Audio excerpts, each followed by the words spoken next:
expressed during this program are not necessarily the views of the station, its staff, or management. Equal time will be given to people with opposing views.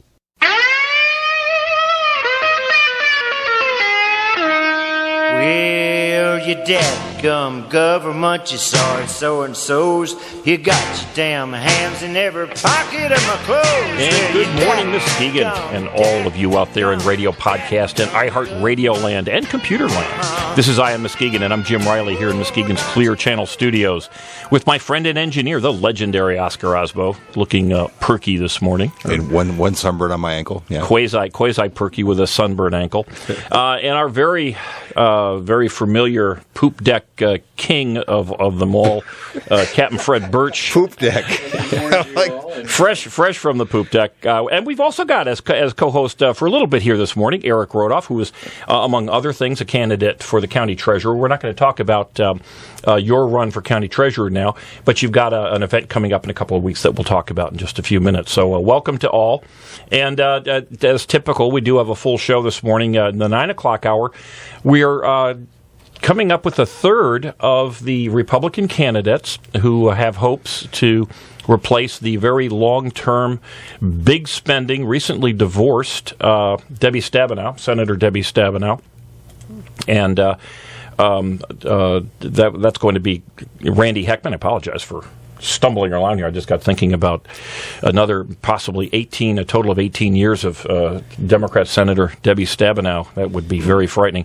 But senatorial candidate Randy Heckman will be in studio with us. He's got a very interesting background, a very deliberate candidacy, and he'll be telling us how and why he will beat Debbie Stabenow in the general election, which is, I think, the most important issue for certainly many of us voting in the Republican primary coming up in August. And so looking forward to that. Now, as we've said this before, we are and continue to be the number one rated political talk show in Muskegon County, and also, I believe, in West Michigan. It's funny. We are the only media outlet that on a regular basis, at least in West Michigan, outside of television, that provides live political face-to-face. And this also allows you folks out there in radio land to give us a call. We are happy to have you on the phone. The number is 231-830-3109. And that's what we are about. We're about involving you. We've got a big, I think, enormously important primary coming up in August. And our hopes are to get you folks the information that you need so that you can make an educated and informed decision when voting time comes. Because a lot of people, this has been a very interesting week with the Supreme Court's Obamacare decision. And a lot of folks who voted for Hope and Change, who voted for President Obama, are finding out that they're not getting what they really thought that they were getting. And anyone who had read any of the autobiographies of, or not the autobiographies, but the biographies of Senator Obama at the time, anyone who had looked at his voting record as an Illinois senator or a U.S. senator, and most certainly anyone who had really read his own autobiography, had a very strong sense of who this guy was. And I think he's been fairly consistent with his voting record, with his past, and with what we knew in advance. But, of course, the media didn't tell us a lot of that. Exactly. And don't forget that we also had the Arizona decision come down this week, and contempt charges against Eric Holder.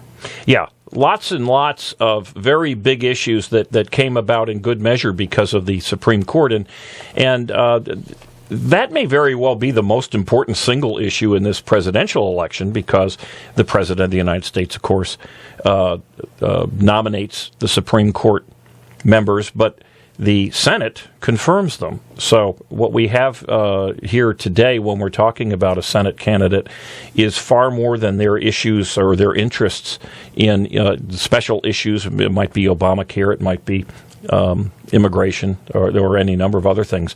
But it's very critical for those of us on the right that we have a Senate that will confirm, hopefully, President Romney's nominees, or in fact vocally and vociferously and with passion, campaign against nominees like we have seen that have come from President Obama. So, anyway, we want you informed.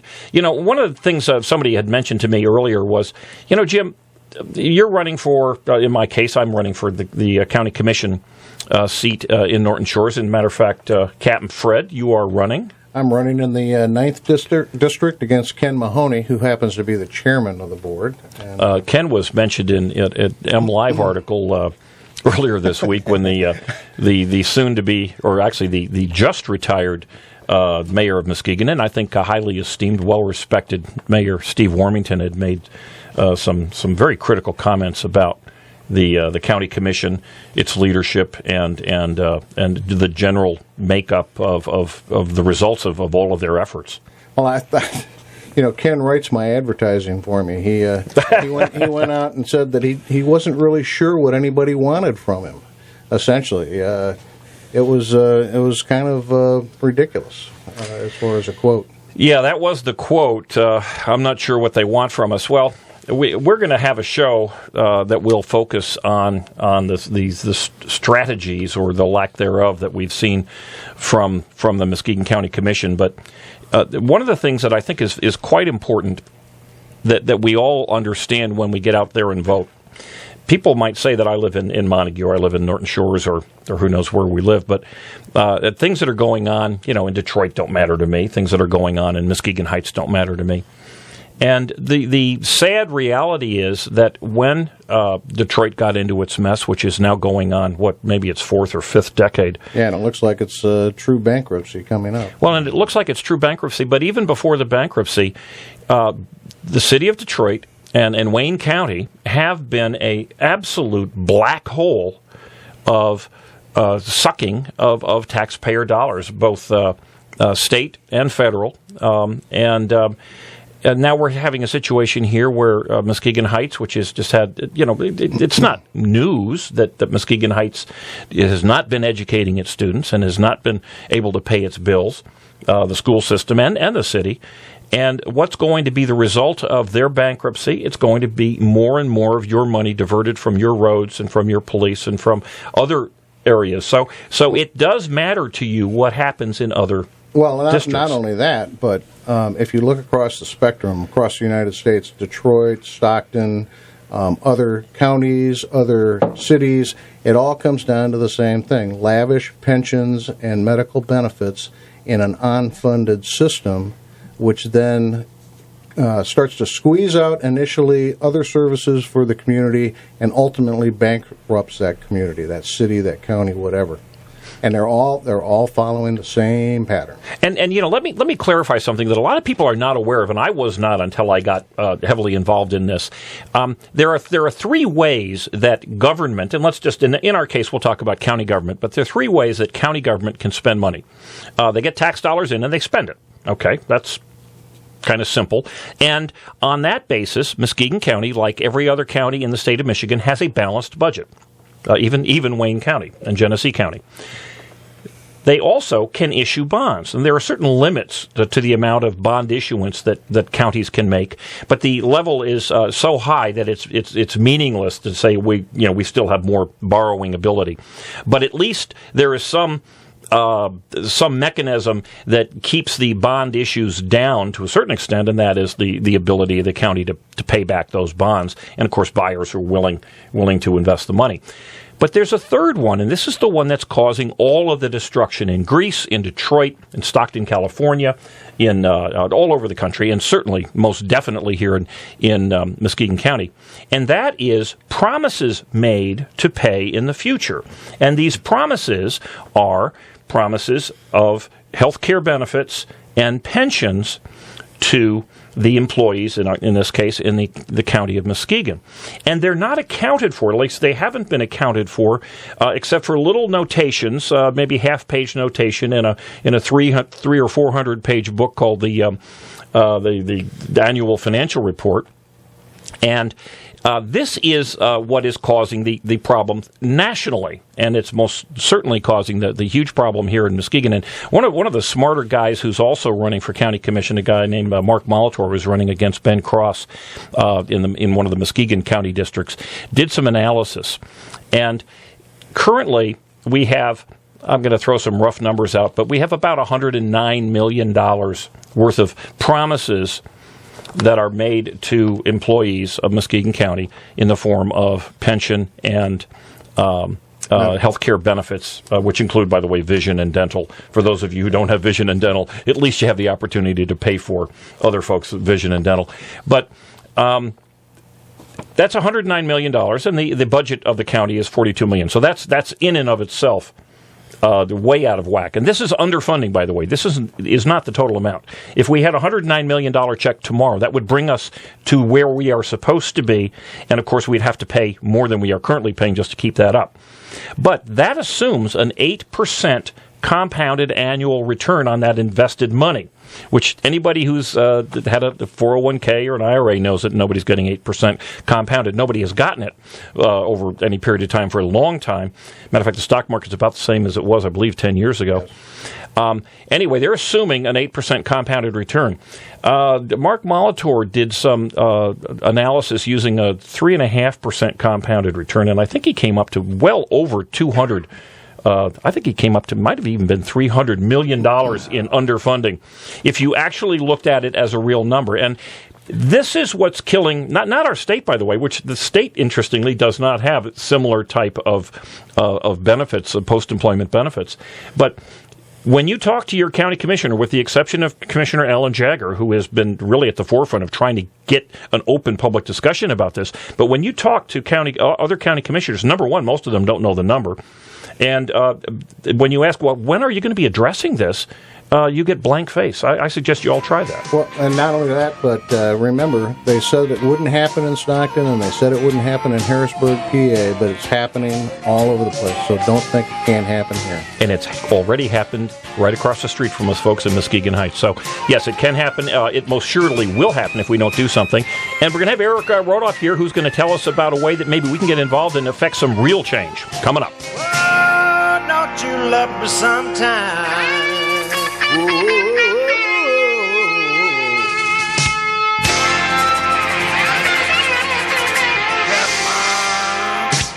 Bad boys, what you want, what you want, what you gonna do when Sheriff John Brown come for you? Call Bad Boys Bail Bonds. Open 24/7, 365 days a year. Agents statewide and nationwide. We do 10% bonds for less. Call toll free 866-728-6400. And remember, if we can't get you out, you ain't getting out. Payment plans available. Call now 866-728-6400.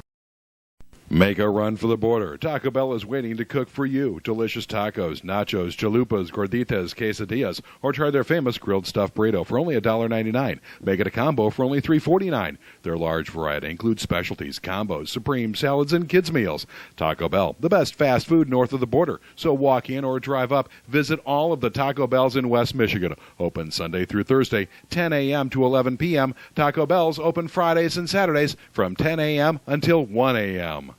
Classic Computer Sales and Service. They buy, sell, trade, repair, and upgrade. New custom-built computers, 3-year guarantee, excludes laptops. Or your computer tuned up with more memory, hard drive, or maybe a DVD burner installed for $49.95. Need cables, power supply, or get the computer built the way you want it. You can do it at Classic Computer in their new location, 1921 Apple Avenue, Suite B. Call 773-5957. Classic Computer with hometown quality service. Well, hi, I'm Jim Riley, and I'm sitting here with David Wells. David is a candidate for judge here in Muskegon County. And David, which particular judge position are you looking for? It's confusing to a lot of us. I'm running for circuit court judge in the 14th Circuit for the state of Michigan. All right, so that's a circuit court. What does a circuit court judge do? In Michigan, we have 3 different types of courts. We have probate court, district court, and circuit court. And circuit court handles all the criminal cases that are felonies Those are the ones with the larger penalties, the more serious offenses.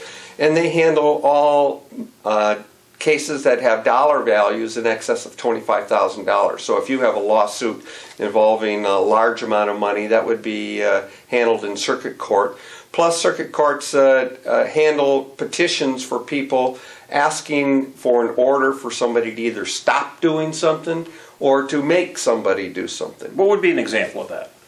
If you want an injunction against a particular employer for doing something to the employees, or if you want an injunction against your neighbor to stop them from cutting down a tree or something of that nature, any order that you are requesting from a court that you want to force somebody to do something or prevent them from doing something. So we have a situation going on that's right now in the state of Michigan where there's concern about the fireworks being let off at different times of the night.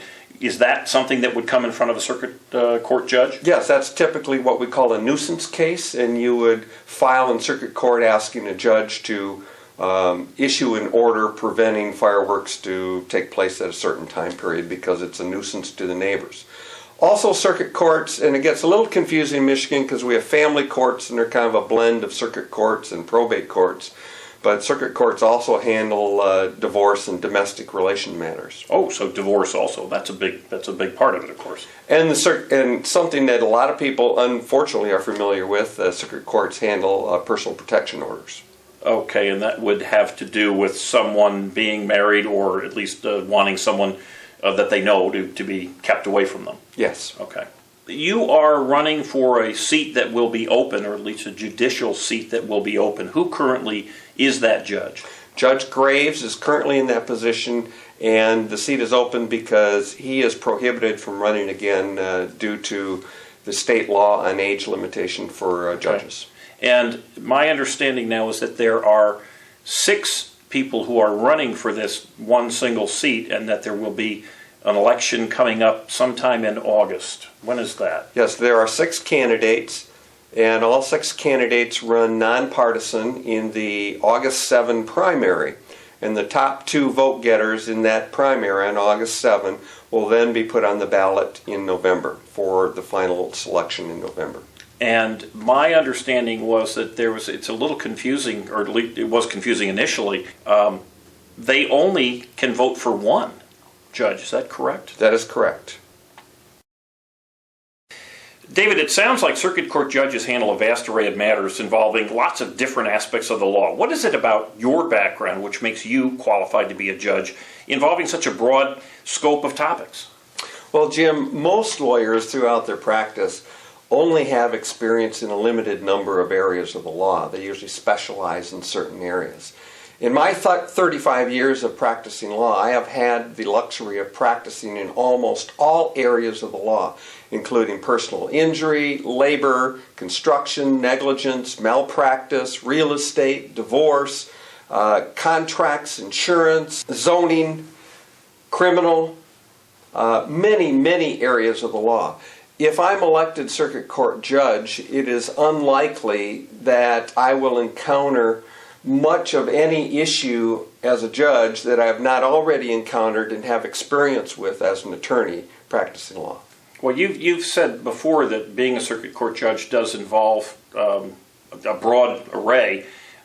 Is there something in particular, obviously you've got experience that I suspect is unmatched by anyone else who's interested in this position, but is there something in particular that you bring that you think that perhaps would be unique to this group of 6 who are seeking this judicial appointment?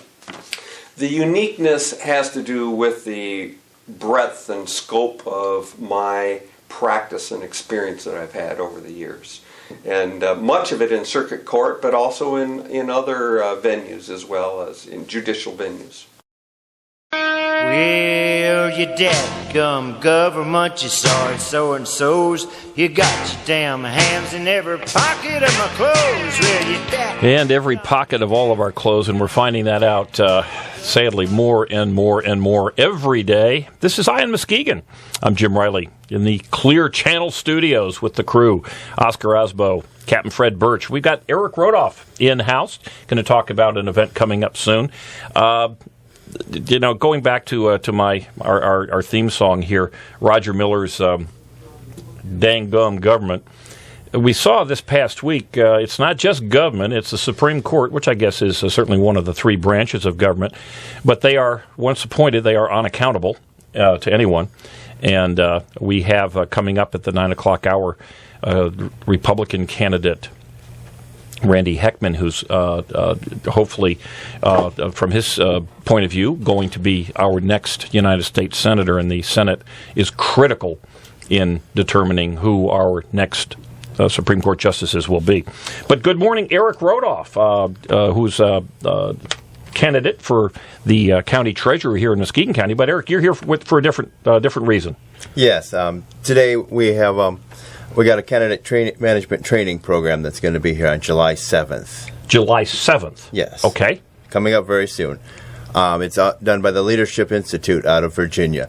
I've attended them out in Troy, but this is the first time we're having them on the west side of the state. Okay, now this is a little late for a lot of candidates. Why would we be talking about this today? Well, there are a lot of things. First of all, we got school board elections coming up in November that you still haven't signed up for. But also, a lot of the stuff going on is managing volunteers, how to do precinct organization, the basics for online activism, how to do small events, phone banks, and also how to get out to vote. Okay, so this isn't purely a candidate's training. This is for everybody who's interested. And I would imagine, I can tell you, as interested as I am already after the events of this past week with Obamacare and the immigration, and what was the third one that the contempt of Holder? The contempt of Congress, of the Attorney General of the United States over this just disgusting and sad, fast and furious gun running by our own government into Mexico. I'm a lot more enthusiastic about getting involved in politics today than I was actually last week. And now you mentioned something here, as I typically will, I'll bounce around. But you mentioned that school board candidates are coming up in November, and I haven't seen much discussion about that. They're not on the primary in August. Is that correct? That's correct. I believe the sign-in was August 14th, if I remember right. So if you're interested in running for school board, which is obviously very critical. We sit in one of the few counties in the United States that has a school system that has gone bankrupt. So it's right next to us. It's something real. We can see these poor kids and the families experiencing this. If you're interested in getting involved in your school board, you have till August. So you got to get moving. Yeah. This change was actually because one of the new election cycles. They weren't normally in November. They were normally in March, but they had to change the dates. Now, Eric, your event on the 7th, that's a nonpartisan event? Yes, it's a nonpartisan event. It is center-right teachers, but everyone is welcome to come. And what's the cost? Is this a freebie with donuts and? No, it is $25, okay. But you do get free lunch with it. Oh, it is. Okay, now let's get specifically. Where's it going to be? It's going to be at 800 Ellis Street or Ellis Road at the AMG Business Center. Okay, so this is Bill Cooper's AMG Business Center, which is right at the end of Ellis, right at the end of the airport road there. It used to go through. It does not any longer. So you get to it from Porter and Sternberg.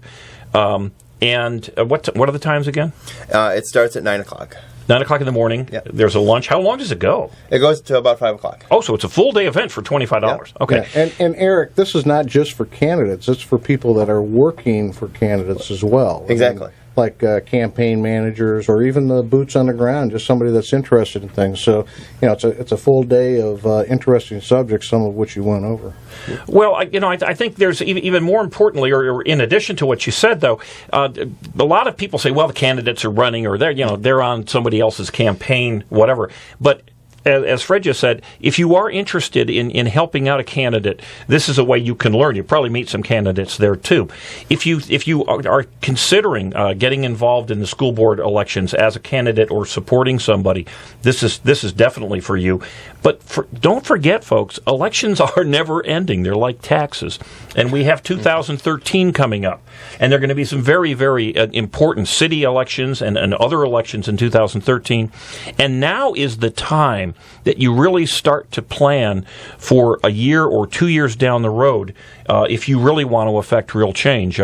We're doing our best here at Ion Muskegon to get the information out about candidates for these coming up elections on August 7th and in November. But if you're thinking about really getting involved, if you're angry, if you're motivated because of the events of this last week, if you're motivated because you saw the disaster in Muskegon Heights and Detroit and Stockton, California, and Greece, for that matter, because it's all the same playbook. Mm-hmm. Spend more money than you have, and then scream like bloody murder when the money runs out and just demand more money. If you are motivated because of this, now is the time to get going, because if you do not, other people will, I can assure you. If you talk about the folks in the unions who are heavily motivated, the people who obviously created the big mess out there in Wisconsin, the Acorn, the George Soros-funded organization, quasi-organizations, AmeriCorps, and things like that. Well, and also the counter organizations, people that are trying to make sure that the polls are correct, like True the Vote and other organizations. I mean, all of those things. This is valuable for all of those folks that are trying to counteract the forces that are out there. So I would encourage this. It sounds like a great opportunity. If nothing else, it certainly would be an interesting day the entire day. Well, I'm going to be there for sure. Now, let's look one more time. It's $25. Give me the date and the time. It's July 7th at 9 o'clock in the morning to 5 o'clock. Okay, includes lunch. And it's at the AMG building right at the end of Ellis Road. Mm-hmm. How do they get in contact to make a reservation? You go to leadershipinstitute.org. Okay. There's a login there, or it's also on my website, michiganconservative.com. Or okay. The .us, sorry.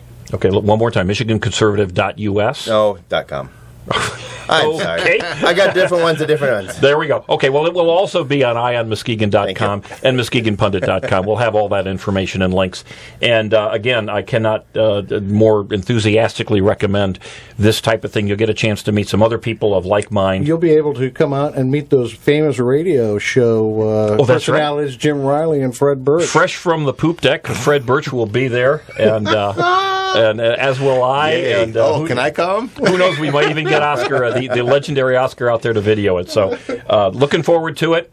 And thanks for showing up today. And we will we'll continue to spread the word. But it's coming up. You say it's the 7th, so it's next Saturday. Next Saturday. Okay, so let's folks, get ready to spend your Saturday learning something and empowering yourself to affect some real change that might even replace the hope and change that has been kind of descended. The darkness has descended on our county. So thanks so much, Eric. Thank you.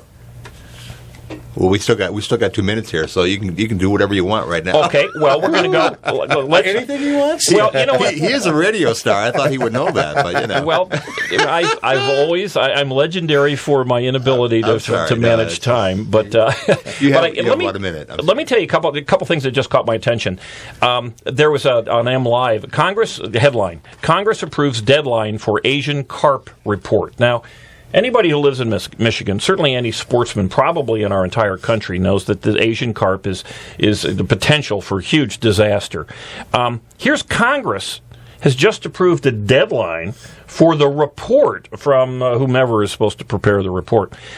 Folks, something is just horribly wrong that we've given the power to Congress, and yet it's the middle of 2012. And they are saying, darn it, we need that report. I guess that's the nature of the beast. Hey, cool stuff also coming down the pike. If you like the hope and change that we've all got available here, the USDA, big arm of the federal government, is encouraging folks, those who are not aware of the fact that food stamps, which they call something else, there's a SNAP program, but that SNAP is food stamps.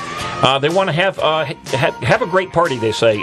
Host social events where people mix and mingle. Make it fun by having activities, games, food, and entertainment. Provide information about SNAP. So if you know somebody who's not getting free stuff from the government, the federal government is actually providing millions of dollars in promotions to folks. We ought to get some of that for the show. We can promote SNAP. Absolutely, and some free stuff, too. Yeah, there we go. All right, we will be back, folks.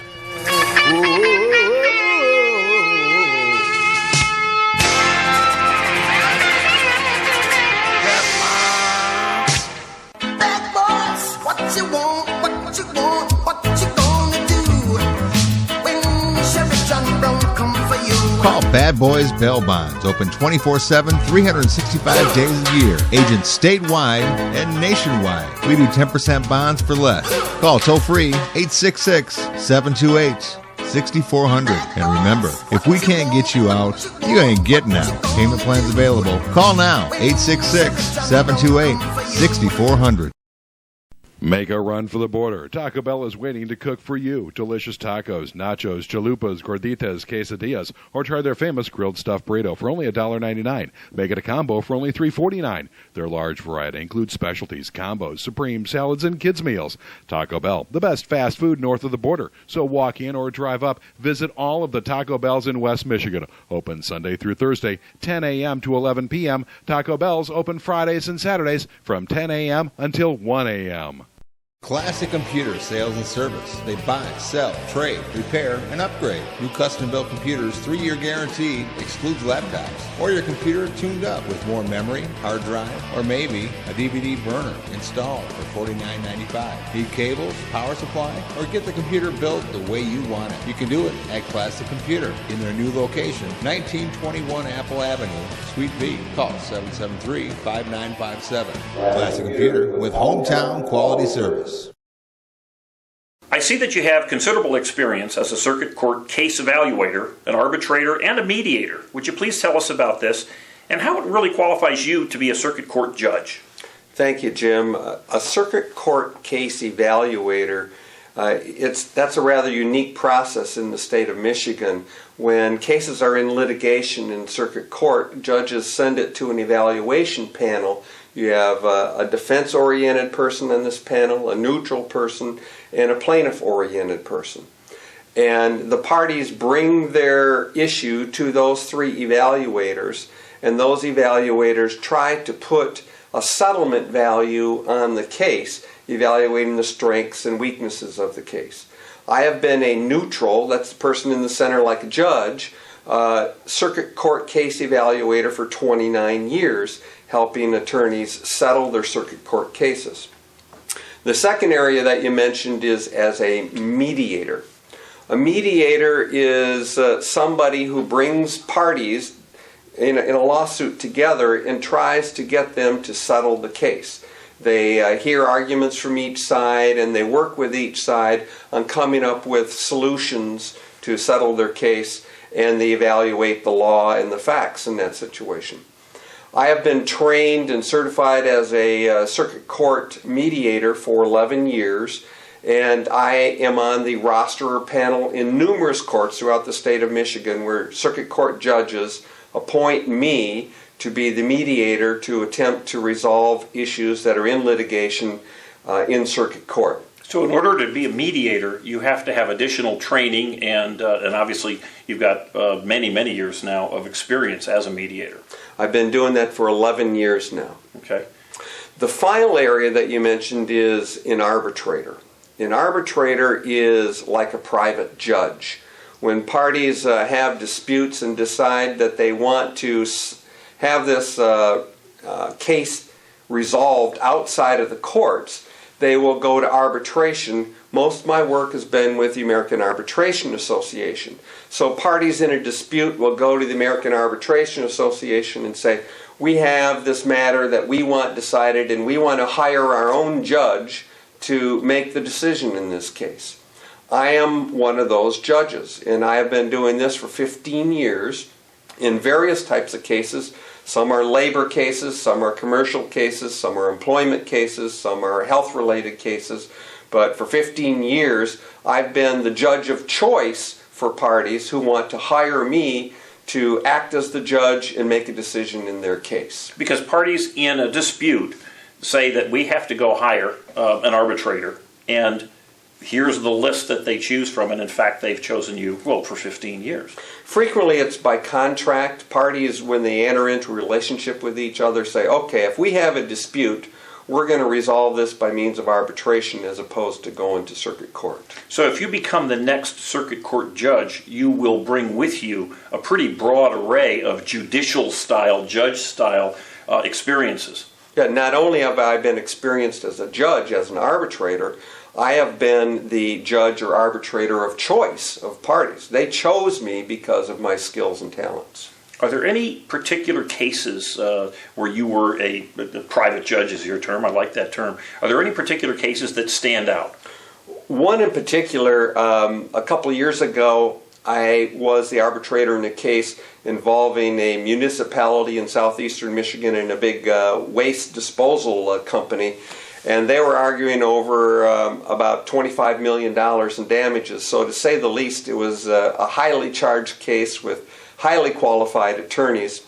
And the decision that I made was fairly substantial in the millions of dollars.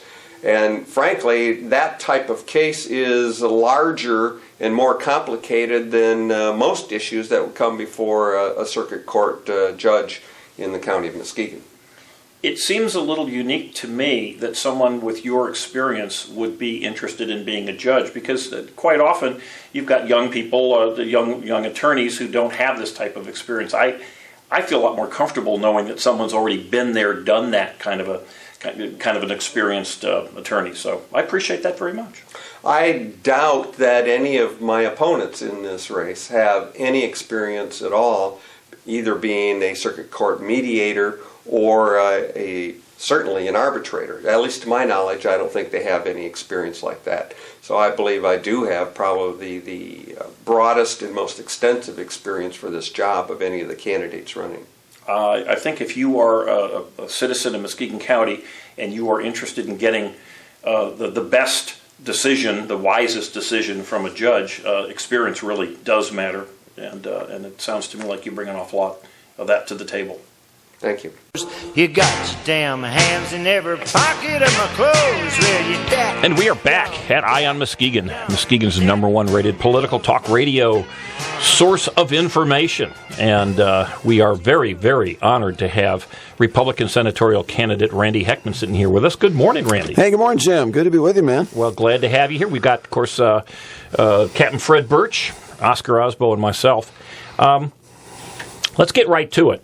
We've got an extraordinarily important election coming up on August 7th. And if I can digress for a sec, August 7th is the date that many folks will go out and vote. But what a lot of people are not aware of is that absentee ballots were mailed out this past week to almost every community in Muskegon County. I'm assuming it's the same at the rest of the state.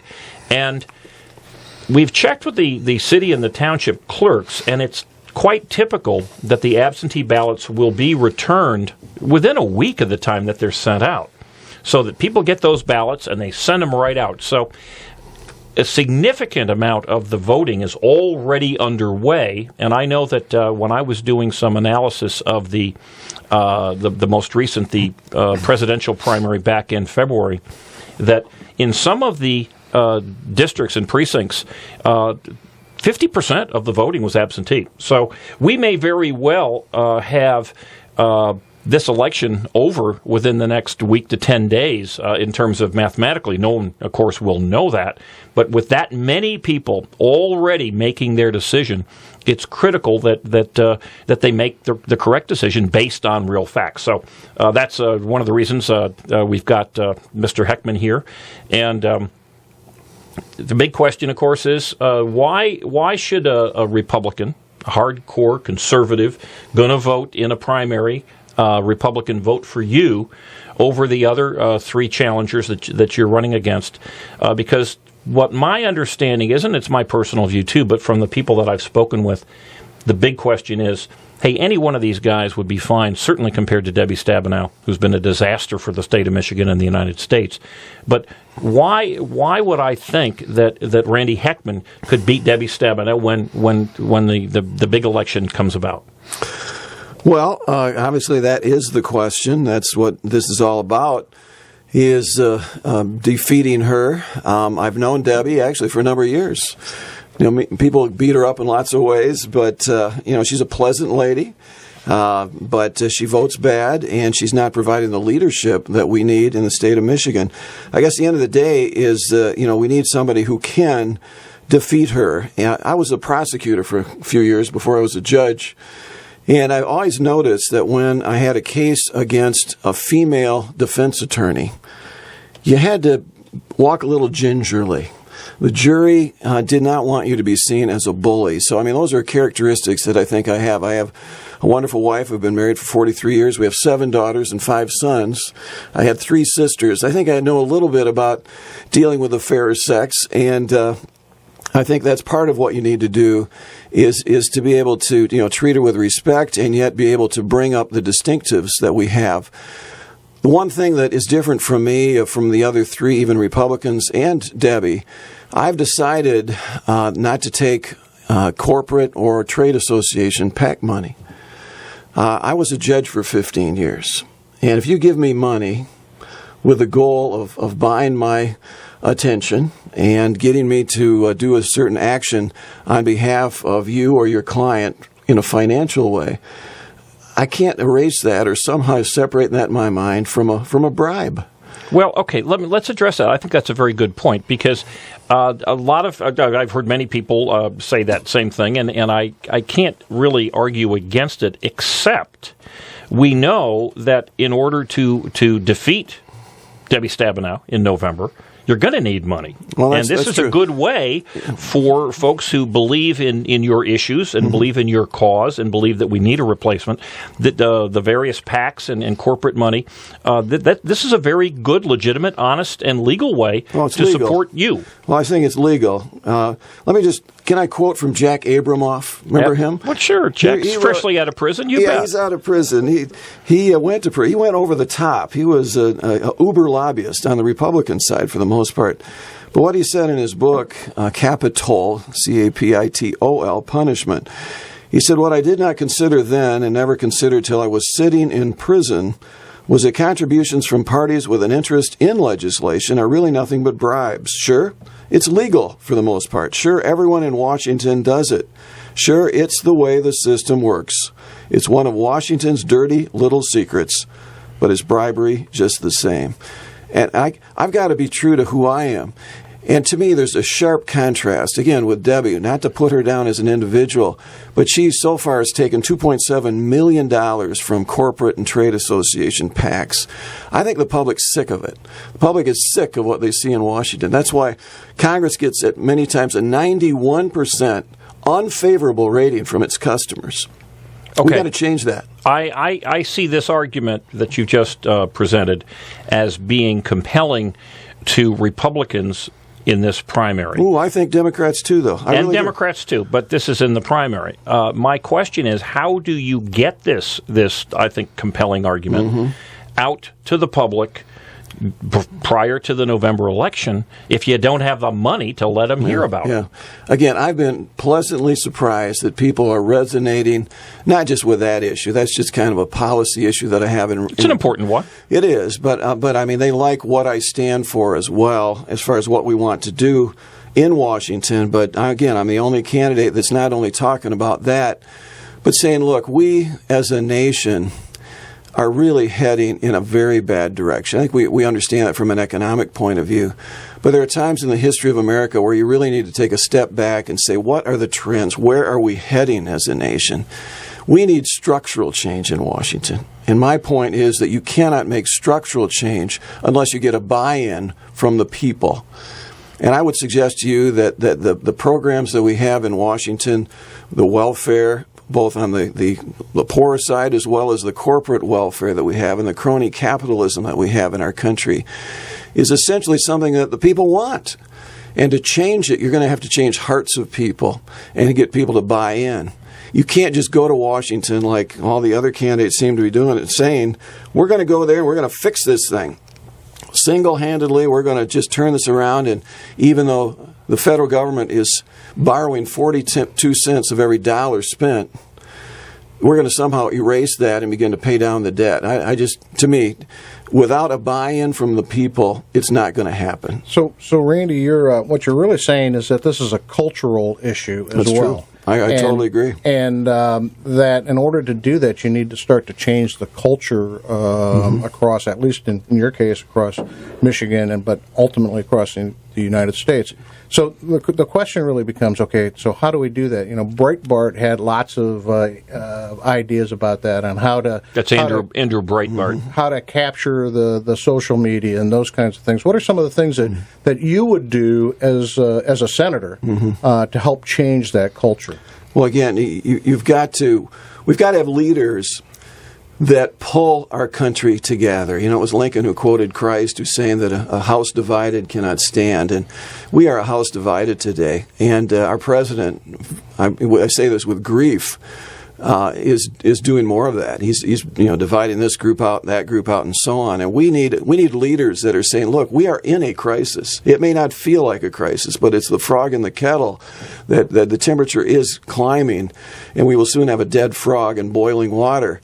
And we need to work together in this. We all are going to need to play a part in this problem. So, how do you get people to work together? Well, as a senator. Well, as a senator, again, you can't legislate this, but leadership. See, we have made way too much of government in our culture.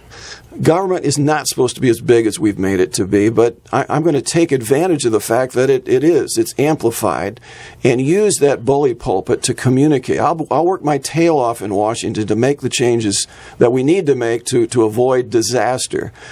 But it seems to me that if we don't go around the country, we need to get churches involved. We need to get civic groups involved. And I'm going to make myself available.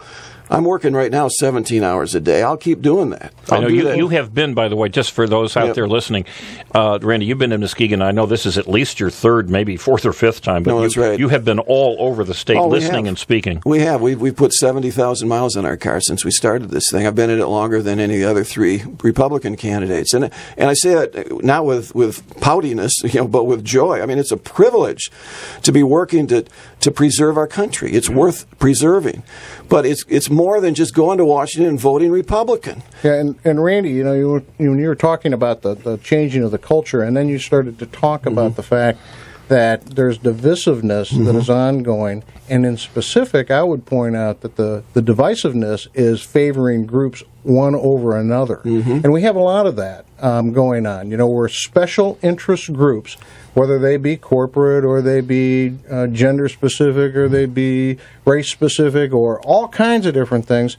People are getting special favors and special things from the politicians. And so, I mean, are you here to tell us that you're not going to vote in that fashion? You won't pander to the voters? That's not government's role. Is to set the boundaries for society. Is to preserve us from enemies, foreign and domestic. Is to have a criminal justice system. Is to build infrastructure.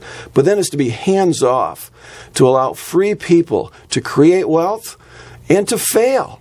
I mean, that just sounds awful today. You mean you're going to let people fail?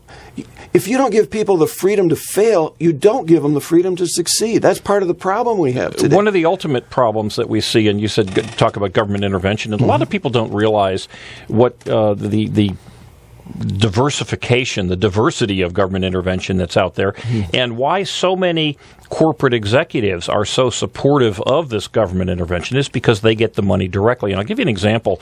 This is in the state of Michigan, but who knows? The money probably comes from the federal government in one form or another. But the Michigan State Police has a division of the office called the Office of Highway Safety Planning. So that sounds, make the highways safer. Well, they've decided to invest, which means spend money that they're taking forcefully from others. They've decided to invest in 400 talking urinal cakes. Now, women may not be all that familiar with these, but gentlemen are. And when you go into a bathroom, you may happen to look down and you'll see a little cake of some sort that makes the urinals smell better. Well, now these cakes will make the urinals apparently sound better, too. This is your tax money at work. Needless to say, the company that makes these things contacted the probably their elected representative and said, let's go, buy 400 of these things. This is the kind of thing times, 10,000, 100,000 that happens probably every month. Yeah. Every minute. Every minute. How do we stop that, though? Because this isn't the public. The public isn't out there clamoring for talking urinal cakes. Mm-hmm. This is a local elected representative, county commissioner, for all we know. Mm-hmm. This is so incestuous going on all over the place. Yeah, see, that's really my point is, we try to put out the little fire here, little fire here, little fire here, but the result, but it really flows from a cultural sense that government is the heart and the soul of fixing this country. That the strength of a nation somehow flows down from government. Government's the nanny. And that's not the way it was supposed to be. That's not the way that it started. We have our Declaration of Independence.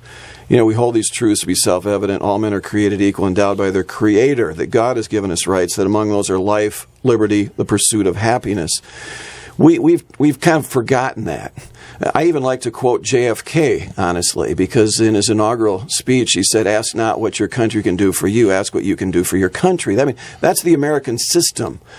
But it was really in the 60s when LBJ got president that we began to kind of change that, and government became more important. We're going to build the great society and engage this war on poverty. And, that started out $10 billion a year. Now it's close to $1 trillion a year, this war on poverty. And we have more poor in America than ever before, and the same percentage as when we started. Well, I think also, though, you need to recognize, and I'm sure you do, that the definition of poor in the United States has changed remarkably over the years. I mean, you can be poor but have a big screen TV, a car, air conditioning, all of those different kinds of things. So the threshold for what you call poor all of a sudden becomes different, and then we're spending money on things that perhaps we shouldn't be spending money on. Well, for sure. And so as we look at this culture, and you've already said that one of the ways that you would do this is not to be voting for special interest groups or special types of things. I mean, and you talked about the bully pulpit to some degree. Mm-hmm. But how do you start to inculcate the Senate with that sense? Mm-hmm. I mean, obviously, if you had 12 children and you've got 22 grandchildren, you know how to instill values in those people that are important to you. How would you do that in the Senate? Part of it is that I'm not taking this corporate and trade association pack. I mean, you always lead by example. It's tempting as a parent to say, do what I say, not what I do, but that doesn't work. You've got to lead by example. There are other people in the Senate right now who I have a high regard for, so you build your coalitions as best you can. You lead by example. You don't point the bony finger, at least at first, in people's faces and start screaming at them at all. I mean, you work with people. I was elected as judge at age 27 against a well-known incumbent in Kent County. Yeah. And I had two other judges on the bench, just to give you a sense of what I had to do. They vigorously opposed my candidacy because I was basically saying we need to change juvenile court in Kent County. So I had to go to this court. I was the junior member, two other senior members, and I had to convince them to make changes. You don't do that by yelling at people. And so it's a style thing. But you have to know where you want to end up, and you just keep persistently, like a dripping water. I mean, you keep going at it until the changes are made. Is there a specific person or a group of people that you would model your governing after, and if you can, name them? Yeah, well, someone I've really been impressed with recently is Jim DeMint, Senator Jim DeMint from South Carolina. I just saw him quoted in the Wall Street Journal the other day. He spoke to a bunch of corporate people. We were talking about corporate welfare. And they all were on the other side of this issue. And he says, look, in fact, his quote in the Wall Street Journal, he says, I do not know of a major corporation in America that doesn't have its nose in the government trough right now. He's got guts. And he's speaking it. I mean, he's a good man. I've met with him personally. He's a good man. And so that's just one. But there are others. And I hope with this election we're going to get even more, and we can begin to build this groundswell and earn the respect of the American people and do it right. We got to do. We'll never be perfect, but we can do so much better to bring this country back from the brink for the sake of our kids and our grandkids. Well, let's get back to you, because that's why you're here.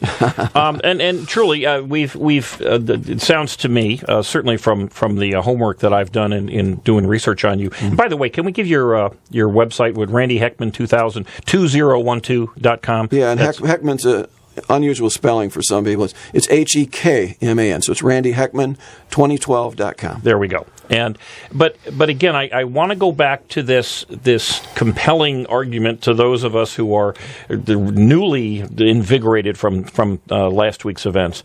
How can you beat Debbie Stabenow? One thing you've said is you've got, I believe, a very compelling argument, which is you're not going to be taking PAC money, right, which also has a downside, which means right, that's an area that won't be available to you. But what other items? What I mean, to me, what other ways can you beat Debbie aside that are different from the other three? Again, I talk not just about policies. Again, we need to talk about policies, but to talk about cultural things. We need to see that the strength of a nation are people. And I really genuinely, Marcia and I, as we get around the state, I mean, we love talking to Tea Party groups, Republican groups, but we really love going to Democrat groups and groups of mixed backgrounds of folks. We were in Pontiac the other day at the former Pontiac Rescue Mission, speaking to 300 folks who have gotten off of drugs and so on, and just had an incredible time. I've got a Democrat who's running for State House in Detroit who is endorsing me.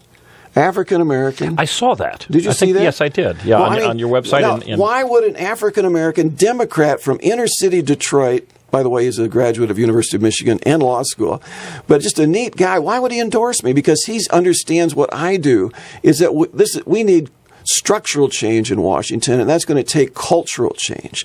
And the only way to really effectively do that in a short period of time is, in my opinion, and I say it without apology, is through a religious and spiritual awakening in the culture.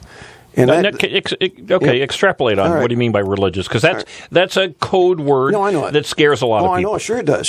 Well, you got to understand that America, I mean, the most quoted book by far by the framers, the people that put our country together, was the Judeo-Christian Bible.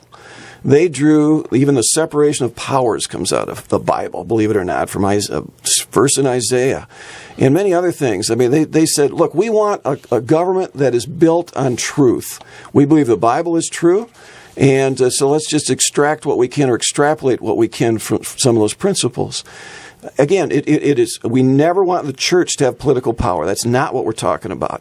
But all laws are a reflection of somebody's sense of right and wrong, and everybody's morality or sense of right and wrong is founded ultimately in a world view. Historically, the worldview that shaped America was the Judeo-Christian Bible. That's the way, and it worked. 5% of the world's population in 200 years helped this nation grow into the most rich and powerful nation in the history of the world.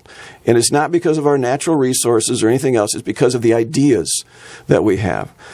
So I talk about that. I'm not reluctant to talk about, the fact that, again, we don't want the church to become the government in any way, but we do need moral principles that undergird government. And that comes from a religious, it was John Adams that said our Constitution was made for a moral and religious people. It's wholly inadequate to the government of any other. Well, that certainly sets you apart from Debbie Stabenow, and I think that some of the other candidates, the Republican candidates, do share, maybe with a little bit less passion, but they share your view on culture and religion and its ultimate effects. And I agree with you. I just question again. We're going to have Michigan is now a swing state. We have a Republican governor. We have a Republican House and Senate. We definitely want to beat Debbie.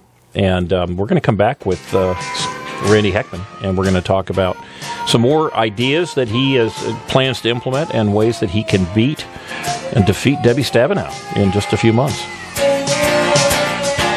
Bad boys, what you want, what you gonna do when Sheriff John Brown come for you? Call Bad Boys Bail Bonds, open 24/7, 365 days a year. Agents statewide and nationwide. We do 10% bonds for less.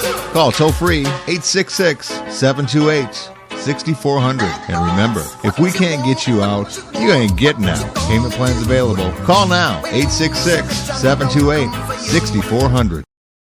Make a run for the border. Taco Bell is waiting to cook for you. Delicious tacos, nachos, chalupas, gorditas, quesadillas, or try their famous grilled stuffed burrito for only $1.99. Make it a combo for only $3.49. Their large variety includes specialties, combos, supreme, salads, and kids' meals. Taco Bell, the best fast food north of the border. So walk in or drive up. Visit all of the Taco Bells in West Michigan. Open Sunday through Thursday, 10 a.m. to 11 p.m. Taco Bell's open Fridays and Saturdays from 10 a.m. until 1 a.m. Classic Computer Sales and Service. They buy, sell, trade, repair, and upgrade. New custom-built computers, 3-year guarantee, excludes laptops. Or your computer tuned up with more memory, hard drive, or maybe a DVD burner installed for $49.95. Need cables, power supply, or get the computer built the way you want it? You can do it at Classic Computer in their new location, 1921 Apple Avenue, Suite B. Call 773-5957. Classic Computer with hometown quality service. David, in addition to having a good legal mind and a broad array of experience, temperament has always been an important issue for me when I look at an elected official, and I think most importantly as a possible judge. Now, I've known you for a long time, and I know that you have tremendous experience, certainly experience outside of the judicial legal world. But I would say that, and I will admit to being a bit biased, but you have a unique temperament that makes you, I believe, the best candidate to be a judge. And one of the things that I've seen over the many years is that you've got a son, a wonderful son, Tyler, who's now in his 20s, who has autism, and quite severe autism. And I know that he has been a challenge ever since he was born. He's been a gift, but he's also been a challenge. How does that affect your temperament as a possible judge, and your temperament as just a parent? In order for our judicial system to have the respect that it needs from the people in the community who use the judicial system, and in order for a judge to have respect from the attorneys who practice before the judge, it's very important that a judge have a nice, even-tempered personality, that he treats everybody with respect, and that he's able to handle stressful situations in a patient and courteous manner. I know that you have experienced many stressful situations as a parent, and certainly every parent has handled those, but yours have been unique because of your son's situation. I consider myself to be one of the more patient people that I know. And I think that's extremely important, and also it's my way of life that I treat everybody courteously and with respect, because they all deserve to be treated respectfully. Even our criminals deserve to be treated respectfully in the courtroom. So it's very important to show this respect at all times. And for the attorneys, sometimes attorneys complain about judges not treating them with the respect that they deserve, and I think the courtroom runs a lot more efficiently, and you do a lot better job when you treat people with respect and courteously at all time. Another important factor, though, is that litigation in circuit courts can be very stressful. It's stressful for the jury, it's stressful for the parties, for the attorneys, for witnesses, and for the judge. And frequently people tend to get a little overcome by their emotions. And it's very important that you have an even-tempered person on the bench to control this. And I've had significant experience doing this. As I mentioned before, I've been an arbitrator for 15 years, and an arbitrator sometimes in very big cases with a lot of stress. And so I've had experience handling those stressful situations. And also as a mediator, when I get parties in a room, frequently the atmosphere can be quite charged and quite emotional, and I have experience bringing people together in a more calm and controlled manner.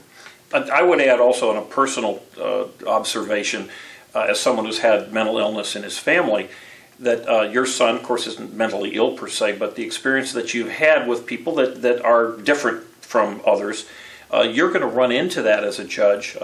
People with different demeanors are going to be in front of you arguing their cases, and it seems to me that you bring something unique to the table, firsthand sympathy and empathy that I believe is critically important to any judge that we have here in Muskegon County. One other factor I want to mention, this may sound a little off the wall, but when I get done you'll see that it's not, is I teach scuba diving. And as a scuba diving instructor, I'm frequently dealing with people of all different intelligence levels and knowledge levels and ages, and in very stressful situations and sometimes in life-threatening situations. And I have had a lot of experience through my teaching of scuba diving to people of dealing with even life-threatening, stressful situations, but dealing with them in a calm, professional, and courteous manner. That's interesting. You would bring the teaching side of your broad experience to the bench also. And I hadn't thought about that, but truly that's going to make you a better judge, I'm sure. Thank you.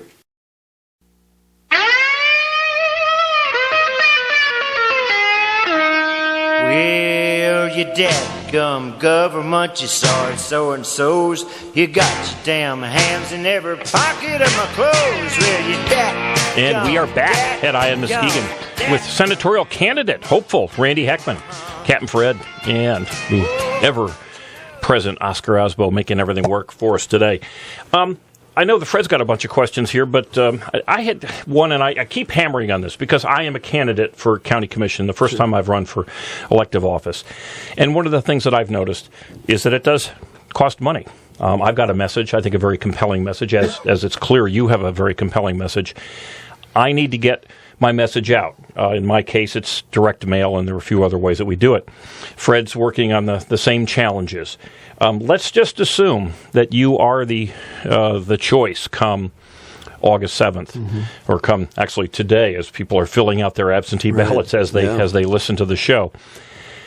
If you're going to turn down what is typically the mother lode, the largest amount of funds available to candidates, and this morning I happened to see on Fox News an ad from Pete Hoekstra. I didn't really think it was a very good ad, but it was an ad nonetheless. Pete Hoekstra did have his somewhat infamous Super Bowl ad. But if you're going to get your message out, and it is a compelling message, where are you going to get the money? The number one and number two, the places that folks typically look for are gone. In my case, it's your family and your friends. If I decided not to take money from my family and my friends, I would have to come up with another huge way of doing it. You've crossed off 1 and 2. I know you got a lot of kids, and I would assume you're an MIT grad and obviously an extraordinarily bright guy. I'm sure your family is very smart and very successful, but I doubt that they can fill that gap. Where are you going to get the money, and how are you going to get the word out? All right, I did say I'm not taking corporate or trade association PAC money, but there are other PACs that I will take. Oh, okay. Explain that difference. Well, I mean, like Right to Life and Family Research Council and the senatorial groups and so on. I mean, to me, a bribe is where somebody gives me money in the hope of getting money back or some favor back to them that I otherwise would not do.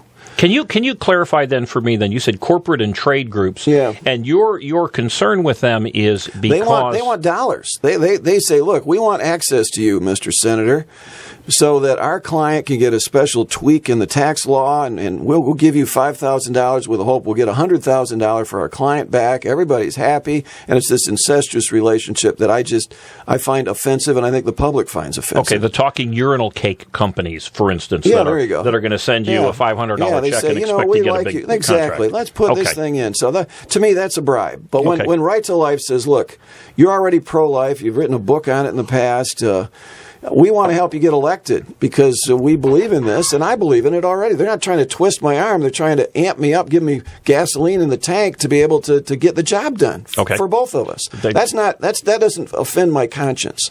So there'll be money that'll come in addition to individuals. But then there's a lot of business leaders, and so I get $10 here, $25 there, I get $100 there, just from friends who have never ever given a dollar to a candidate because they like my character, very bluntly. They like who I am, and they want government to be changed. They're so sick of government. They're so sick of the way it's been done that I'm not worried about the money. We're going to get it. Yeah, and I've got a kind of a question along those lines. We always talk about resources as if it's only money, and money does buy the resources, but resources are really manpower and material. That's the resources, and material obviously costs money, but manpower often doesn't. How are you putting together your grassroots piece, and how are you starting to appeal to individuals to come in and join the Randy Heckman team? Yeah, and we saw that with the petitions. Again, we are green. We've got a lot to learn. My team has got a lot of energy, but not a lot of veteran experience in the political race, to be very honest with you. That's true for me and my team. That's just the way it is. But we pray. We seek God's wisdom on a weekly basis, if not more often. And I think by the grace of God, we've been able to see people. We've had hundreds of people help us with petitions, for example. We had 19,000 signatures. Over the limit, and let me just comment on that because that's very huge. There were some other folks who were running for the Senate who were unable to get that. Getting how many total signatures did you get? 19,000. We needed 15. Yeah, 19,000 signatures is really quite an accomplishment. Yeah, it's so funny. I mean, my wife and my campaign chair on either side of me kept saying, "Randy, we got to get going on these signatures." Like, oh, it's not a problem. Toward the end, I began to see, we got a lot to do. But fortunately, we had 200 and some people from around the state that turned in, some of them hundreds of signatures, and got them in. And one of those that didn't make it, a Chuck Marino from the other side of the state, he didn't make the cut. He's one of the 5 that didn't. He ended up endorsing me, which is really he's working full time for me, basically on the other side of the state for free.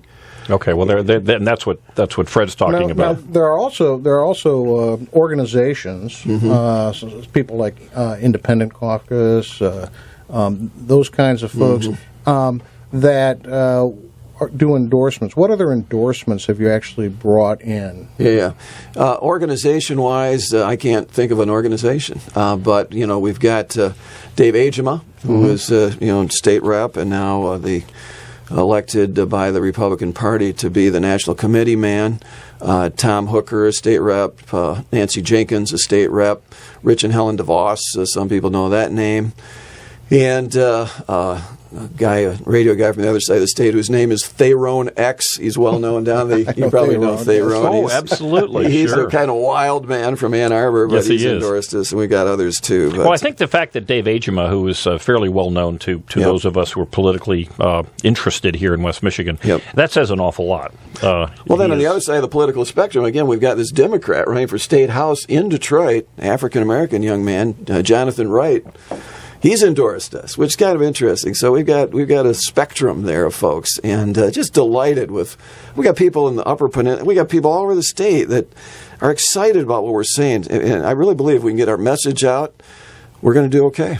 Now, Randy, the other thing that we were talking about just over the break a little bit was you talked about empowering people, and the fact that rather than looking at groups of people and pigeonholing them in a specific area or a specific group, that we need to look at them as individuals, and how do we empower those folks? So can you give us a couple of words on that? Sure. Again, the strength of a nation does not flow down from its government. It flows up from the character of free, self-governing people. And there's just this sense that the poor, just the best they can hope for is just stay on the plantation, as it were, and we'll just keep throwing food, clothing, shelter, medical care, and cell phones at them. And you just keep voting for us. We'll keep sending you the stuff, and everybody's happy. But that's demeaning. It's hurt families. It's taken away from individuals. And it's bankrupting our country. We have spent $16 trillion on this war on poverty. And guess what our balance sheet says our debt is right now? About $16 trillion. Interesting. But So we need to empower people. It's painful. I got 12 kids, and I understand, and myself, it's painful to grow up. It's painful to accept responsibility. But at the end of the day, you feel better about yourself when you have tried something. Even if you fail and you get back up and try again. And, we were talking about this guy, Ben Carson. He's kind of my poster child, you might say. Not a child anymore, but he's a gentleman, the gifted hands gentleman from Detroit, raised by a single mom. Went through much turbulence in his childhood. The schools in Detroit are not worth very much, or haven't been. Hopefully that's going to change. But now he is the world's leading, he's grown up, he's the world's leading pediatric neurosurgeon. How many other Ben Carsons are there in inner city Muskegon and Grand Rapids and Detroit and Benton Harbor and so on? That we need to get excited about living and give them opportunity rather than just, again, buying them off. To me, that's demeaning. I want welfare to go back to where it belongs with charities and nonprofit and extended families so that they can, in an appropriate way, discriminate. That is not a bad word in this context. Between the worthy poor and the unworthy poor, the ones who are totally unable to help themselves truly and need help, and those who, with some prompting and a little tough love, can be encouraged to grow and be all that God made them to be. Sometimes tough love, though, from a political standpoint, means we're going to stop the money. Well, for sure. And I'm not familiar with any municipality, any state, any elected official, or at least certainly most elected officials, you would be unique in this, that when the money stops, that they're going to support that. In other words, we have a situation here in Muskegon Heights where the school system is one of the very few in the whole United States that has gone bankrupt. The answer appears to be more money, perhaps in the form of a charter school or something else, rather than maybe moving the students into other school districts or other things of that sort. I hate to be cynical here, but when you say we're not going to take this grant, or we're going to cut off the money, certain monies to Detroit, so that you can pull yourself up by your own bootstraps, I can just hear the newspapers, the columnists, the race baiters, if it happens to be a minority community, just screaming, the hate and that in fact you are the embodiment of everything that is wrong in America. Yeah. How do you counter that? Well, again, the word empowerment. The talking about the plantation, the talking about how demeaning it is, and then to show examples. We've certainly got them in West Michigan. I was up in Lake City where they've got this great thing where if you have a bill to pay, you can go work on this community farm for a period of time, and they'll pay that utility bill for you. Go to Pontiac where the Grace Centers of Hope is a $4 million a year program. They don't take a state dollar. They are moving scores of people from homelessness to home owners. They've taken over 70 homes, fixed them up. I mean, there's story after story of how charities and private and nonprofits are helping people get free. We're talking about liberty for people rather than the slavery of the lifestyle of living off of government money. I mean, that's not life. Again, short run, people are going to get aghast at the idea, but you can point historically. There's a great book by Marvin Olasky, The Tragedy of American Compassion, showing the history of the welfare system in America, how there were periods of time when volunteers, Protestant, Catholic, Jewish volunteers would reach out and mentor people and move them to independence. That's loving. It is not loving to just keep throwing things at people, treating them like children rather than like the adults that they are. You know, one thing I noticed in this conversation is, too bad we're not on television, although, of course, that would be painful for a lot of people. But the passion that you bring with this, and it strikes me that, well, at first glance, my political side of my personality says, "Oh my golly, this guy's he's telling people things that they truly don't want to hear," but in fact would provide the answer and would provide the real hope and change that's necessary to make lives better. But you are the only one that we've interviewed so far, and frankly that I've read about, and I'm a voracious reader, that is advocating specifically this type of change, a cultural change. And if no one's going to advocate it, it's not going to happen. And maybe that in and of itself is a reason to vote for Randy Heckman. Well, I think also in my travels around and talking to people, one of the things that I've seen is that people actually hunger for somebody to come out and start to talk about these types of things. A brave change. Yes. Yeah.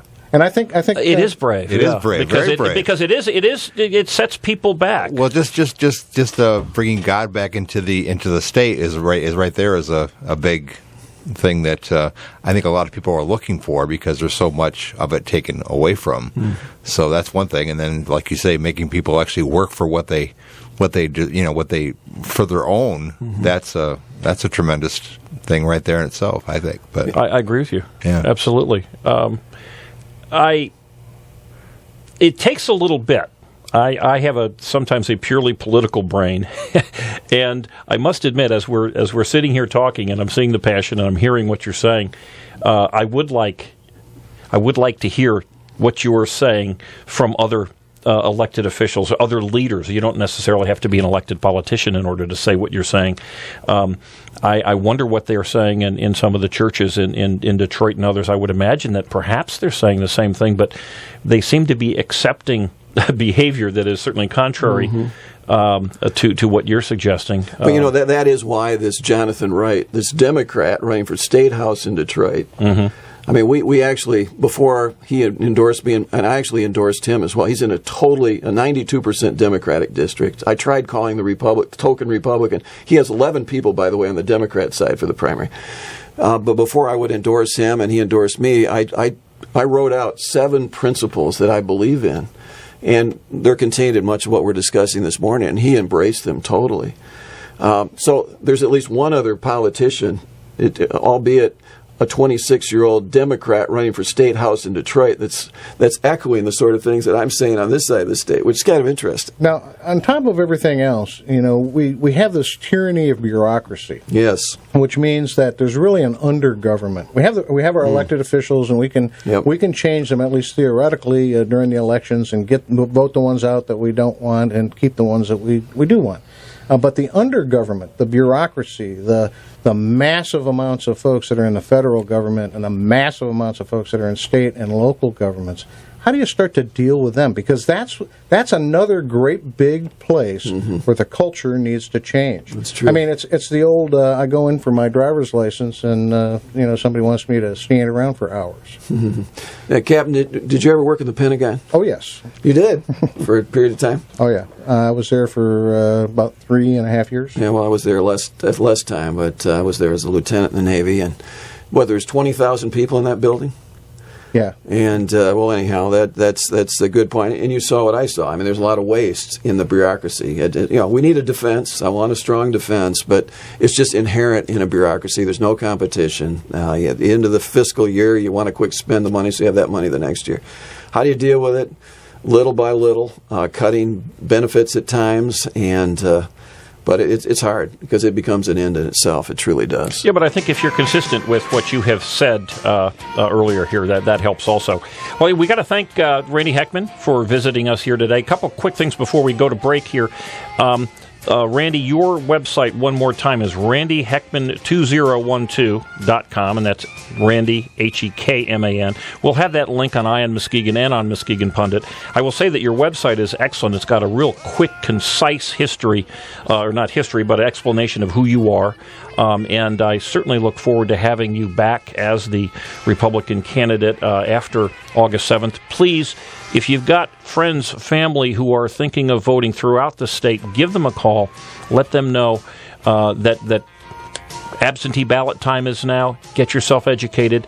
You can check our website. You can check Randy's website. And again, thank you so much and best of luck. Thanks so much, Jim. Great being with you and Fred. Alrighty, we're off to break.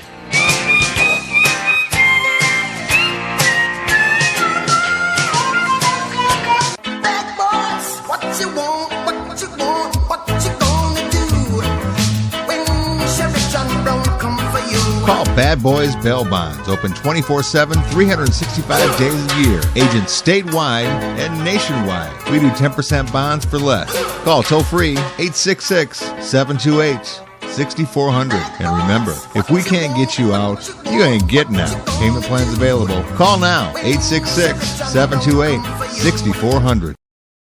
Make a run for the border. Taco Bell is waiting to cook for you. Delicious tacos, nachos, chalupas, gorditas, quesadillas, or try their famous grilled stuffed burrito for only $1.99. Make it a combo for only $3.49. Their large variety includes specialties, combos, supreme, salads, and kids' meals. Taco Bell, the best fast food north of the border. So walk in or drive up. Visit all of the Taco Bells in West Michigan. Open Sunday through Thursday, 10 a.m. to 11 p.m. Taco Bell's open Fridays and Saturdays from 10 a.m. until 1 a.m. Classic Computer Sales and Service. They buy, sell, trade, repair, and upgrade. New custom-built computers, 3-year guarantee, excludes laptops, or your computer tuned up with more memory, hard drive, or maybe a DVD burner installed for $49.95. Need cables, power supply, or get the computer built the way you want it? You can do it at Classic Computer in their new location, 1921 Apple Avenue, Suite B. Call 773-5957. Classic Computer with hometown quality service. David, you have been a foster parent for many years. Can you tell us a little bit about that? Yes, I think that fits in with the concept of treating people courteously and dealing with stress. As a foster parent, I frequently have to deal with parents who have had their children taken away from them and the stress of that, and the court hearings regarding those issues. You're dealing with children with the emotional problems. And young children are difficult enough to deal with, but ones with emotional problems that have been taken away from their parent takes a special kind of patience and special kind of attention. And I think that just demonstrates, again, my ability to be patient and courteous to people and to do it in an efficient manner and in a courteous and helpful manner.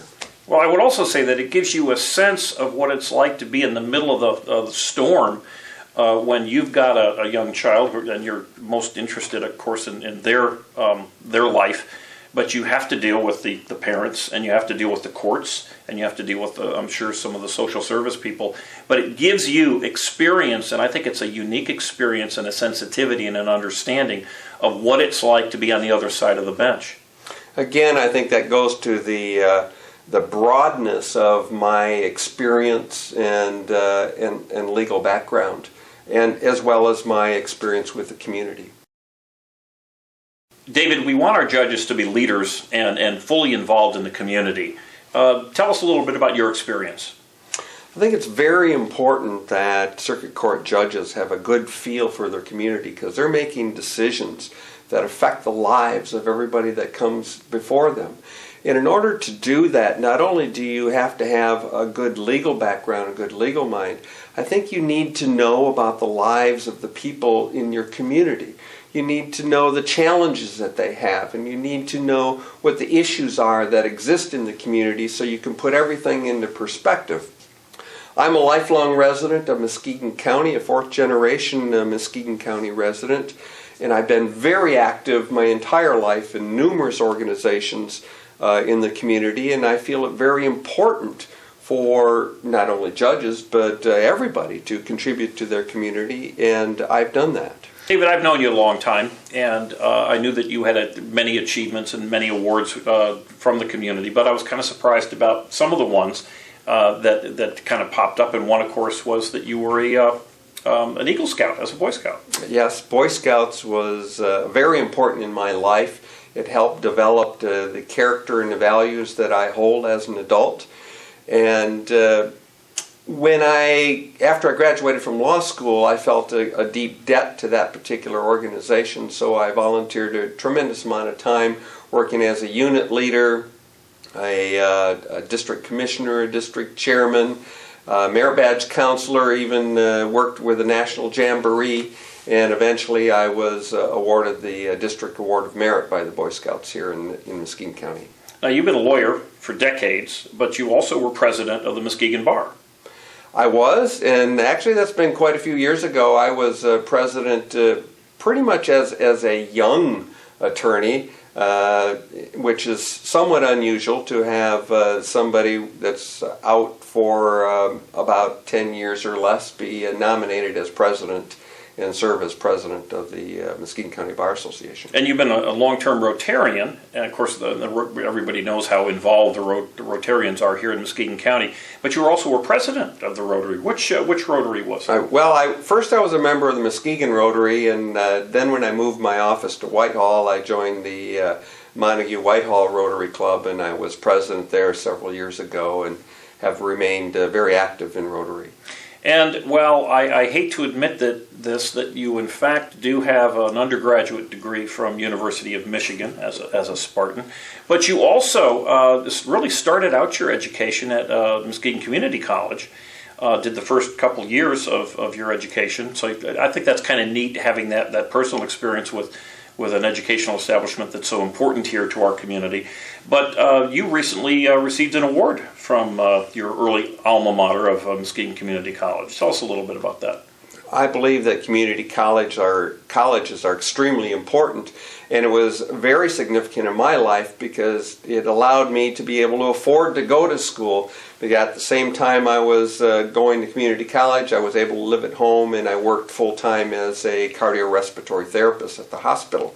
So I was able to put myself through school and save some money at the same time, and then go on to University of Michigan and then eventually to law school.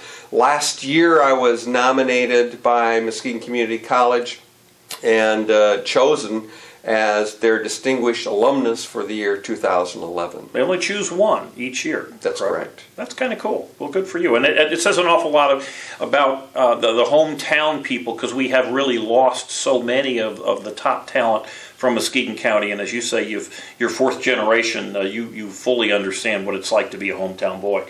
I'd like to touch on one other area which I think is really important and I think brings a unique set of talents, and it's a set of talents in that you have been involved for many, many years, probably decades, in Muskegon General Hospital, and also now with this an osteopathic situation. Can you explain that in a little greater detail? Yes, I served on Muskegon General Hospital Board and Mercy General Health Partners Board, and eventually I became the director of a foundation, the Osteopathic Foundation for West Michigan, and then through my association with that foundation became the president of the National Association of Osteopathic Foundations, and then eventually through all the people I was meeting in the osteopathic profession, I was chosen to become a member of the Commission on Osteopathic College Credentialing. I'm only one of 3 people in the United States who's not an osteopathic physician who's chosen to be on this particular commission. This commission is authorized by the United States Department of Education to accredit and improve all osteopathic medical schools in the world. And I'm on that particular commission, and I also do medical school visits for accreditation purposes, and my areas of expertise are administration, governance, and finance. Truly, this is unique. We don't have too many judges that have got this kind of background, and I think as time goes on, you may, as a judge, see more and more cases that involve the medical sides of things, and it just seems to me as a non-lawyer and certainly a non-physician that knowing as much as you do about the medical problems that people face, it brings a very unique talent. I'm glad you've got it. And that issue is much broader than you probably even imagine, because you have medical insurance issues, you have malpractice issues, you have coverage issues for what medical treatment people are going to get. You have hospitals, and you have negligence regarding hospitals. You have contracts of vendors and contracts with patients. It's a huge, huge area of law. Are these cases that are likely to show up in the circuit court? All of them would be in circuit court. Well, it sure reiterates that experience does count.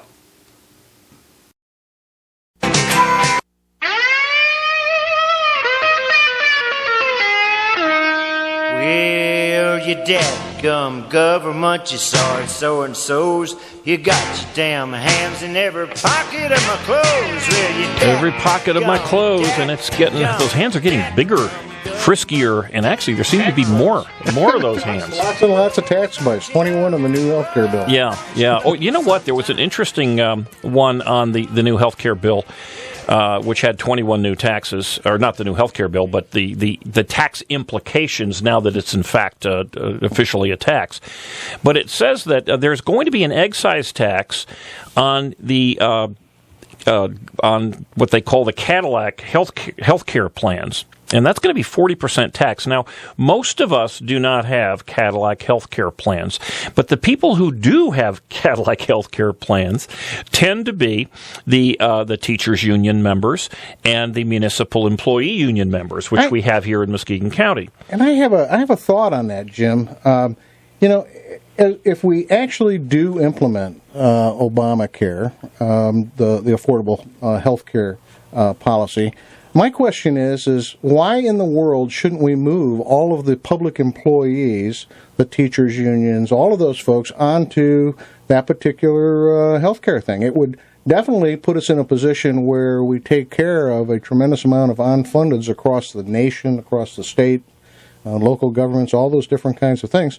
It would seem to make a lot of sense to me. What's good for the people would be good for all the people. Well, actually, that is really the dream, believe it or not necessarily of the unions, but that is the dream of the leaders in Michigan anyway. I don't know how other states work theirs, because it would take this $109 or $350 million unfunded promises to the employees and throw it into the essentially into the state or the federal promises to pay bracket. So in other words, it would move it off the table from Muskegon County. And I'm certain they'd get the same level of coverage.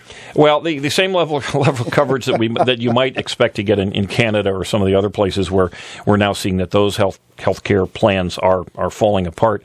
But you mentioned something about the veneer, and I thought it was worth repeating. Well, thanks, Jim. What I'd said was that if you think of civilization as a veneer across the masses, and that if that veneer cracks just a little bit, if it ruptures a little bit somewhere, then the first time that you have an emergency, that veneer dissolves, and you end up without civilization, without the social construct that we need. And a good example of that is down in New Orleans, which had perhaps a thinner veneer than anywhere else in the United States. Than most people realized, anyway. Exactly. And so they had an emergency, and the next thing you know is the place was lawless.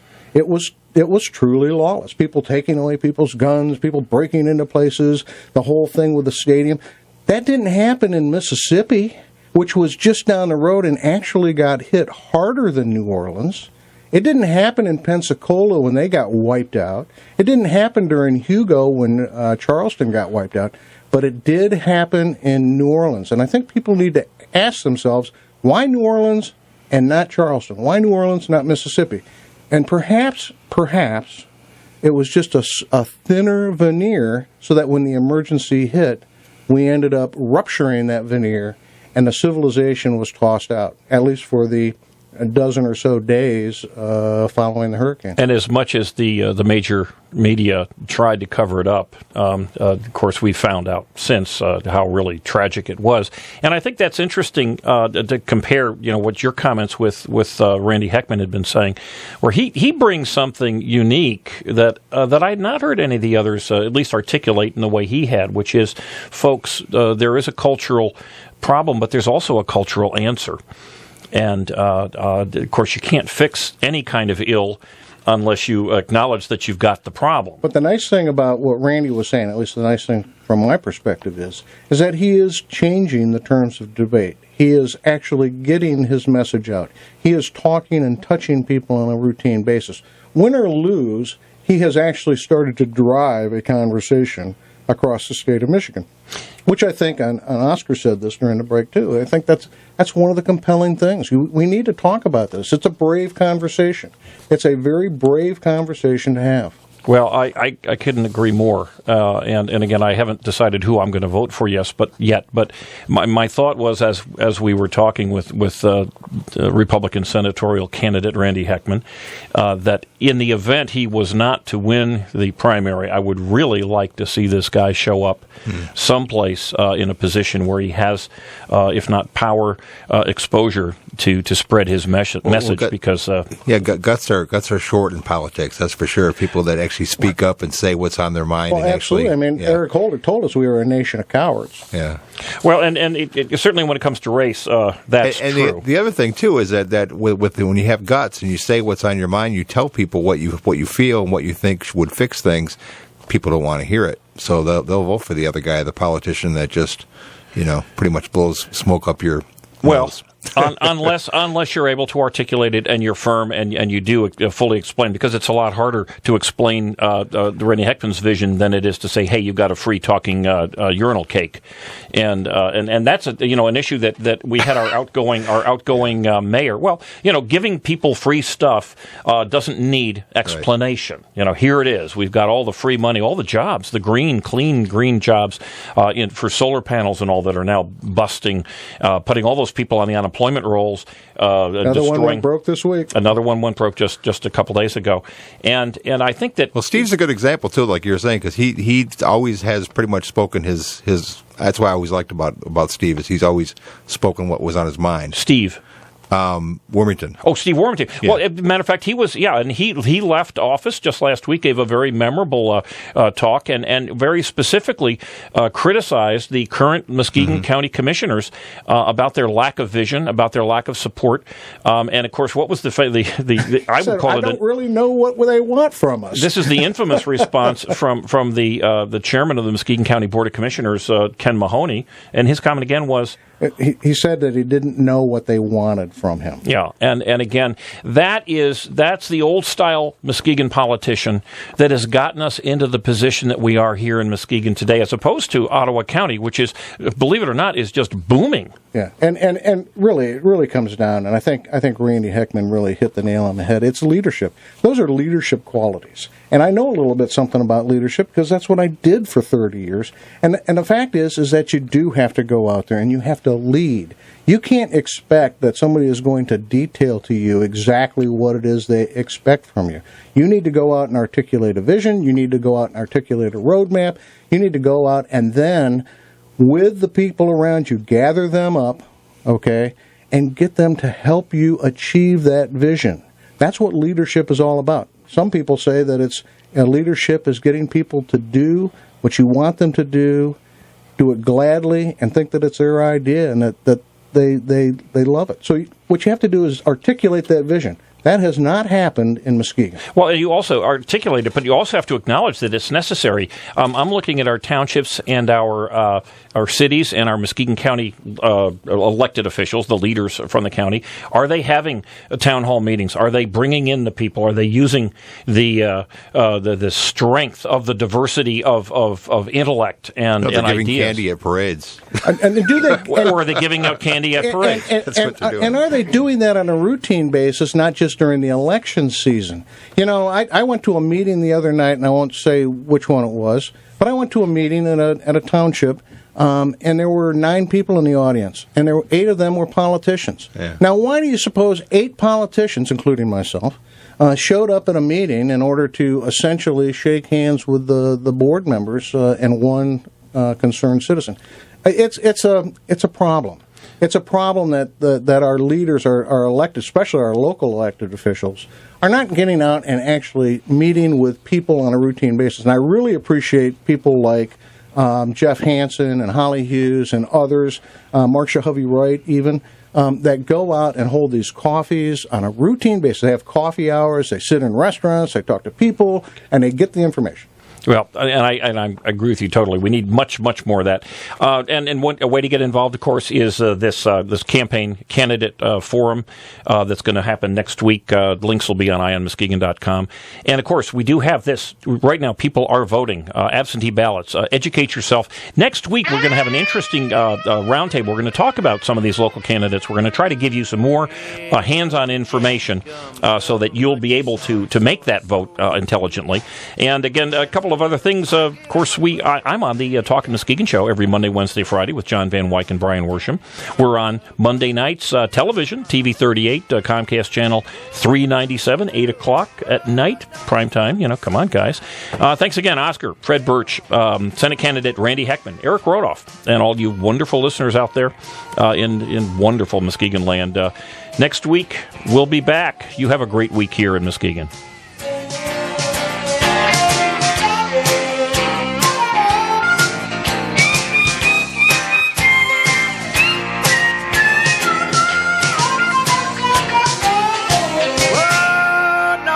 Love me sometime.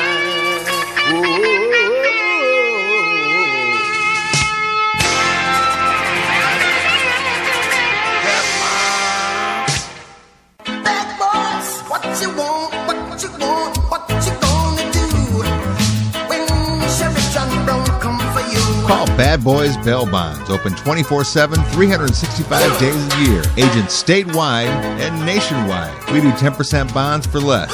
Call toll free 866-728-6400. And remember, if we can't get you out, you ain't getting out. Payment plans available. Call now 866-728-6400. Make a run for the border. Taco Bell is waiting to cook for you. Delicious tacos, nachos, chalupas, gorditas, quesadillas, or try their famous grilled stuffed burrito for only $1.99. Make it a combo for only $3.49. Their large variety includes specialties, combos, supreme, salads, and kids' meals. Taco Bell, the best fast food north of the border. So walk in or drive up. Visit all of the Taco Bells in West Michigan. Open Sunday through Thursday, 10 a.m. to 11 p.m. Taco Bell's open Fridays and Saturdays from 10 a.m. until 1 a.m.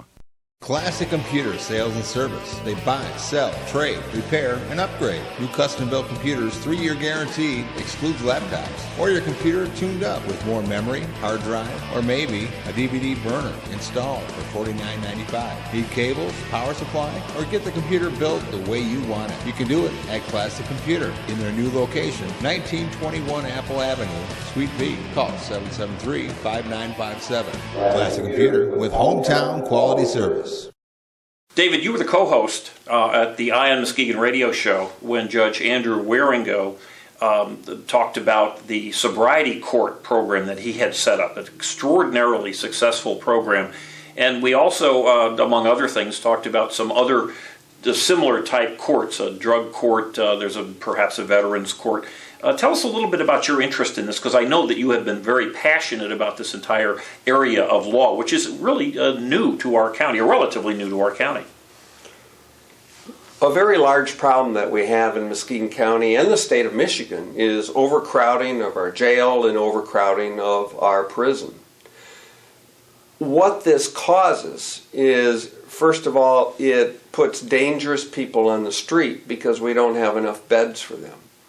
It causes a lack of deterrence for people who are going to commit crimes because they know they're not going to have to serve their full sentence.